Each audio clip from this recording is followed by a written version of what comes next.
अरे ओ संगी तैच मोर दिल के धड़कन, तोर बिना सब सुना लागे।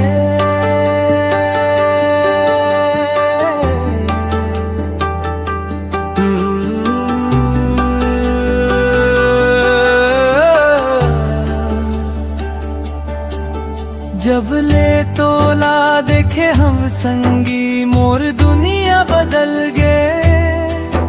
तोर हंसी के उजियारी मन हर सपना सफल गे।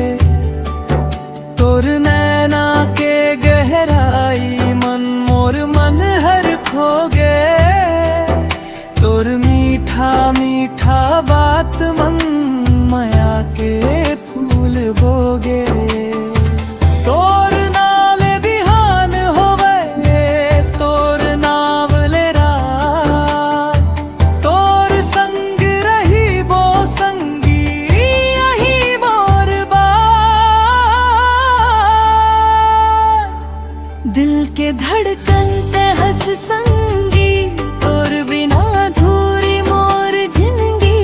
हाथ मोर हाथ धर के चलबो माया के सपना सजाबो। दिल के धड़कन मोर अरमान तोर संग महके मोर जहां। सुख दुख मन संग निभाबो जन्म जन्म माया बढ़ाबो।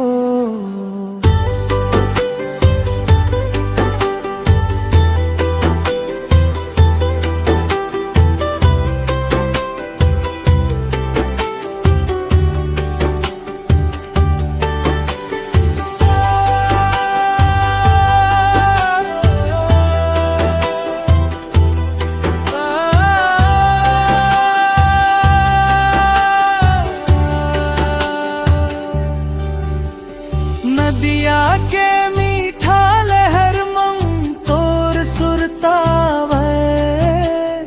बरसात के हर बूंदा मन तोर माया बरसावे।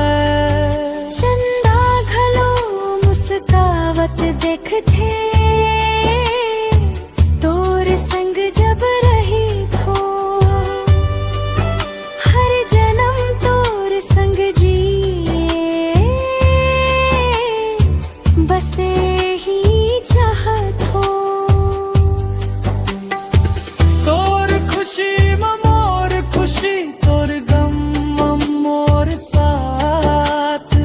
कभू नहीं छोड़ हूँ तोला यही मोर हर बात। दिल के धड़कन पे हंस संगी तोर बिना नहीं कटे जिंदगी। हाथ मंग हाथ धर के चलबो माया के सपना सजाबो। दिल के धड़कन मोर अरमान तोर संग महके मोर जहां। सुख दुख मन संग निभाबो जन्म जन्म माया बढ़ाबो। ओ संगी